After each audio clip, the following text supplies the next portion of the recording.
మెదక్ జిల్లా రామాయపేట మండల కేంద్రంలోని శ్రీ మల్లికార్జున స్వామి ఉత్సవాలు ఘనంగా జరిగాయి. ఇక వేడుకల్లో భాగంగా మొదటి రోజు ఆలయంలో స్వామివారి కళ్యాణము, ప్రత్యేక పూజలు చేసి యాదవులు ఒగ్గు కథలు వినిపించారు. ఇక అనంతరం ఈ ఉత్సవాలు 3 రోజుల పాటు జరుగుతాయని యాదవ సంఘం అధ్యక్షుడు ఎర్రగొల్ల రమేష్ యాదవ్ తెలిపారు. ఇక 2 రోజు అగ్నిగుండాలు, పట్నాలు తొక్కుట కార్యక్రమాలు ఉంటాయని వెల్లడించారు. 3వ రోజు మహిళా భక్తులు మందగంపలను ఊరేగింపుగా తీసుకుని వెళ్తారని వెల్లడించారు. ఈ జాతర కార్యక్రమానికి మండలంలోని వివిధ గ్రామాల భక్తులు పెద్ద సంఖ్యలో పాల్గొని విజయవంతం చేయాలని ఆయన తెలిపారు.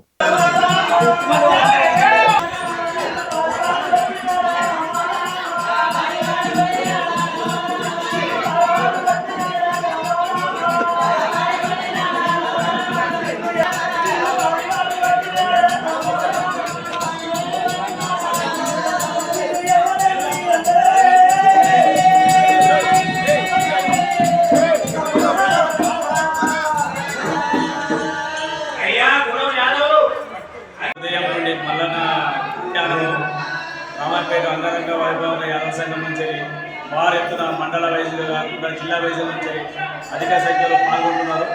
రేపు 2 గంటలకు ఈరోజు 2 గంటలకు అగ్నిగుండ ప్రవేశం ఉంటుంది మల్లన్న దేవుడు.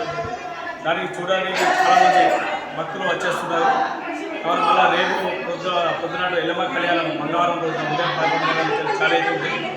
మా 4 గంటలకు పండ్లు బోనాలు భారీ ఎత్తున జరుగుతుంది. కాబట్టి అధిక సంఖ్యలో భక్తులు పాల్గొనాలని మీ ద్వారా అందరికీ కోరుచున్నాను.